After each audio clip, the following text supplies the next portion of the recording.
Shalom, perkenalkan nama saya Nadia Antika Asri dengan NIM 1902111791 dari kelas Pake semester 4. Di sini saya membuat video ini untuk memenuhi tugas dari mata kuliah Pak Anak.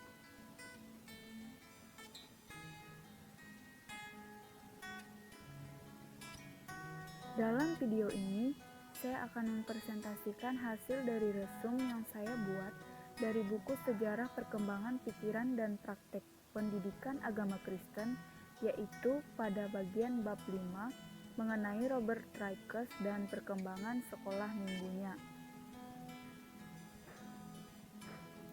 Yang pertama yang akan saya bahas di sini yaitu mengenai revolusi industri.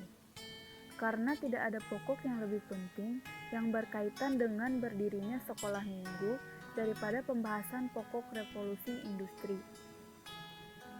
Pentingnya pokok ini tampak bila diingat bahwa sekolah minggu merupakan salah satu jawaban sederhana terhadap dampak negatif dari revolusi atas kaum buruh yang dimulai di Inggris, khususnya para buruh yang masih muda sekali. Para buruh ini merupakan hasil dari masyarakat mesin baru. Seorang petani di Mesir akan kerasan di daerah manapun pada abad ke-17, entah di Inggris, Eropa Barat, atau di Indonesia, karena gaya bercocok tanam masih tetap serupa dengan apa yang ia pakai di Mesir. Mengapa revolusi industri itu dimulai di Inggris dan bukan di negeri lain? Di benua Eropa, pada abad ke-18 tersebut, para ahli mencatat beberapa faktor yang mendukung Inggris sebagai pusat tenaga manusia dan hewan dengan mesin. Yang pertama yaitu kepulauan Inggris diberkati dengan bahan mentah seperti wol, besi, dan batu bara dalam jumlah yang banyak. Di samping itu, negeri-negeri jajahannya menghasilkan gula, besi, kayu, dan bahan celup. Selanjutnya, yang akan saya bahas di sini yaitu mengenai riwayat hidup Robert Raikes. Robert Raikes lahir dari istri ayahnya yang ketiga yang 25 tahun lebih muda dan dibesarkan dalam keluarga pendeta. Anak sulung dari pernikahan ini lahir tanggal 24 September 1735. Pada baptisannya di gereja St. Mary de Crypt, ia dinamakan Robert, nama yang sama dengan ayah dan kakeknya. Pendidikan dasarnya diterima di sekolah kepunyaan jemaat.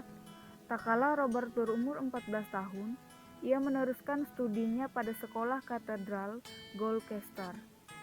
Suasana belajar ditentukan oleh kebaktian pagi pada jam 6 setiap hari, yang berdiri dari pembacaan mazmur, doa, renungan, dan nyanyian rohani. Pendidikan kejuruan bidang percetakan diteruskan di bengkel ayahnya sendiri. Ayahnya adalah anggota masyarakat terhormat dari kelas menengah di Gloucester, Inggris, sebuah kota sedang yang letaknya di dekat tapal batas provinsi Wales, di tepi sungai Severn, kira-kira 150 km barat laut dari London. Ia terkenal di Gloucester karena dialah penerbit Gloucester Journal, sebuah surat kabar yang pelanggannya banyak di daerah itu.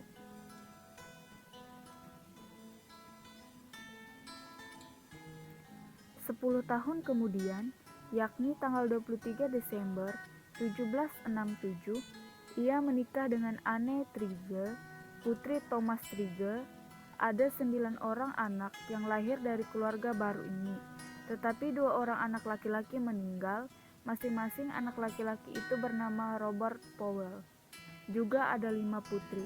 Kemudian keluarga Raikes diberkati lagi dengan seorang bayi laki-laki. Kali ini namanya adalah Robert Napier dan bukan Robert Powell, untuk melawan nasib serupa yang jatuh dari diri kedua Powell sebelumnya. Selama bertahun-tahun, Raikes tidak mengenal lelah dalam upaya memperbaiki nasib narapidana.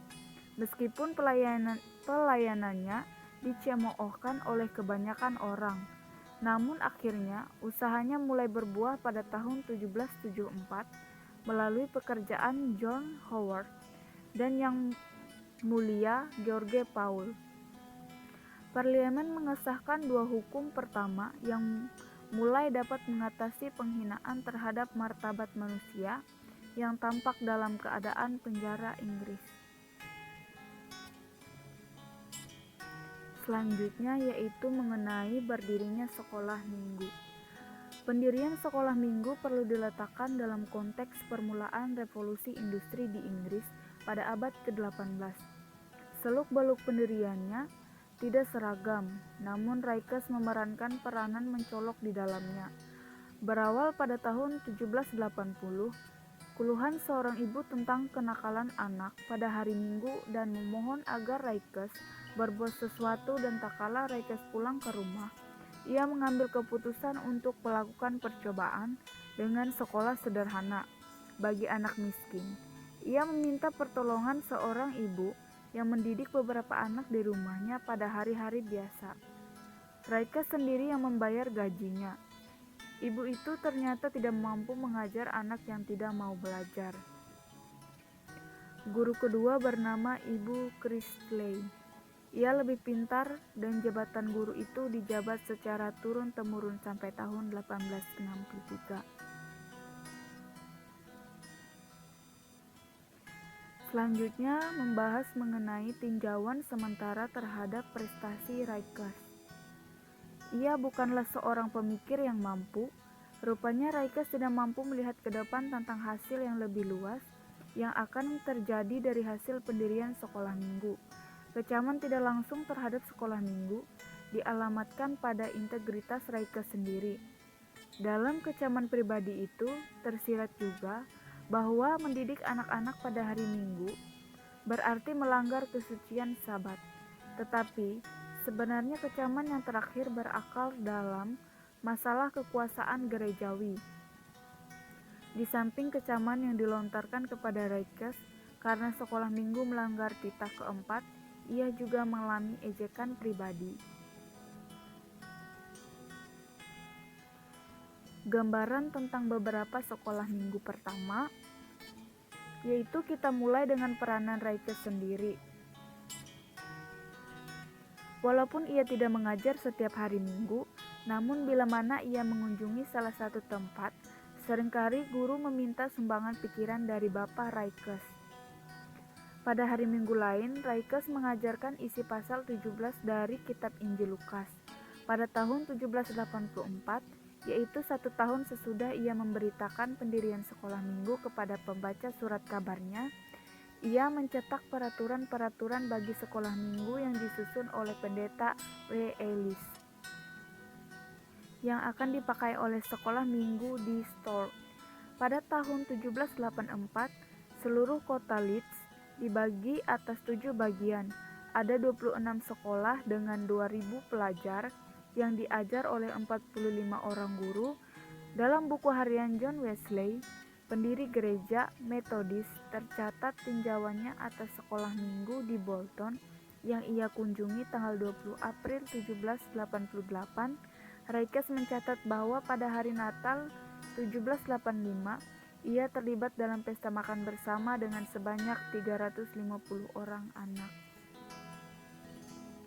Baru 28 tahun setelah Raikes mengumumkan pendirian sekolah minggu pertama, 400.000 anak dididik sedang belajar dalam sekolah minggu yang berlangsung di Inggris saja.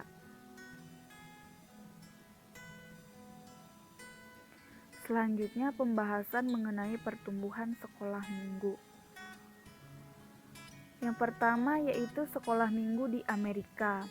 Permulaannya pada tahun 1790, 10 tahun setelah Raikes mendirikan sekolah minggu dan 7 tahun setelah para penjajah Inggris meraih kemerdekaannya di Raja Inggris. 3 warga di kota Philadelphia mendirikan perserikatan hari pertama untuk mendidik anak-anak di keluarga miskin. 20 tahun kemudian, Ibu Joanne Bethune dari kota New York mendirikan Perserikatan Wanita bagi Kemajuan Sekolah Sabat New York. Pada permulaan sekolah minggu di Amerika, Gereja Baptis yang kuat di daerah selatan itu agak segan mengembangkannya. Kemudian perluasan sekolah minggu pada tahun 1824. Para pemimpin sekolah minggu mendirikan American Sunday School Union atau Perserikatan Sekolah Minggu Amerika. Selama jangka waktu 20 tahun, ia telah mendirikan lebih dari 1.200 sekolah minggu. Kebanyakan sekolah minggu itu bertumbuh menjadi jemaat. Kemudian ada juga perkembangan lagu sekolah minggu.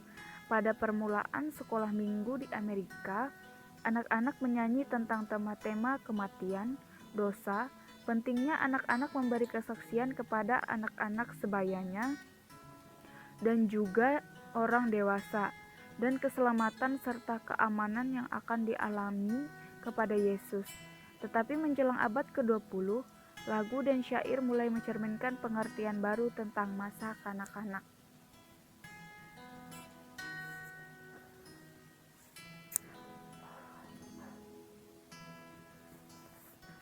Kemudian sekolah minggu lembaga oikumenis di luar gereja formal.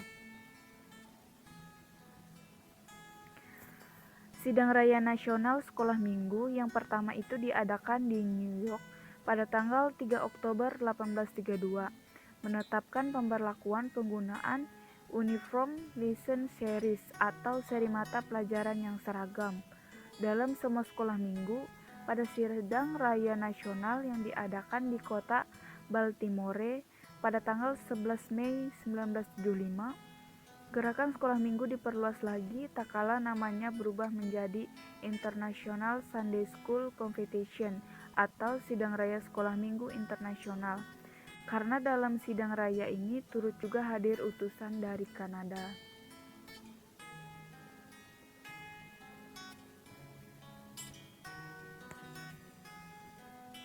Selanjutnya ada kelemahan sekolah minggu pada abad ke-19, yaitu pembagiannya mengenai moralitas pribadi, lawan ketidakadilan sosial, kemudian ada nilai-nilai daerah pertanian, lawan nilai-nilai kota, dan yang terakhir yaitu teologi perseorangan lawan teologi gereja.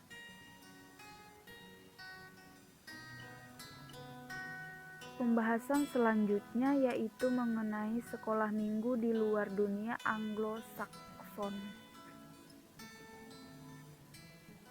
Yang pertama yaitu Eropa Barat.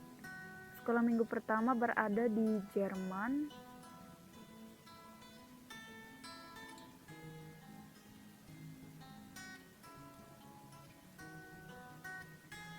Pendirian sekolah minggu di Jerman diprakarsai pada tahun 1860 oleh Wilhelm Broekelmann, seorang pedagang dari kota Bremen, Jerman, dan Albert Wardrop, seorang pedagang dari kota New York. Keduanya adalah wakil dari Perserikatan Sekolah Minggu di London. Tak kala mereka menjelaskan arti gerakan sekolah minggu itu, termasuk pentingnya hal itu bagi anak-anak dan orang tua Jerman, maka tidak mengherankan kalau para pendengarnya menimbulkan keberatan.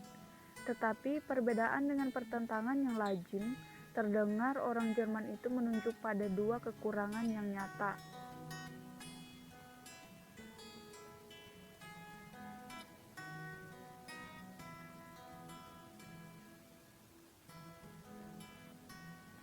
Yang memperlemah sekolah minggu sejak mulanya. Pertama, tidak cukup calon guru yang sudah diperlengkapi dengan pengetahuan dan keterampilan mengajar. Oleh karena itu, usaha mereka tidak tercapai hasil yang diharapkan. Kedua, belum cukup guru yang sudah terlatih untuk mengajar. Akhirnya dengan upaya yang amat sabar, beberapa orang meyakinkan tentang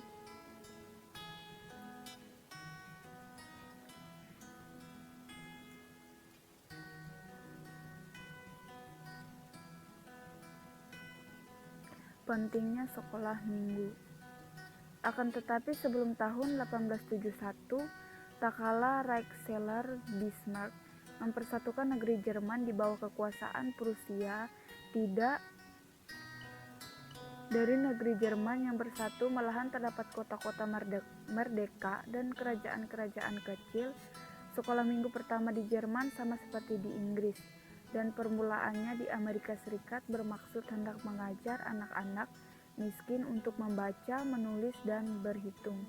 Di samping membimbing mereka ke dalam iman Kristen, namun selama sekolah minggu itu berkaitan langsung dengan kaum muda miskin, maka pertumbuhannya pun tidak mempergiat usaha dari para penyokongnya.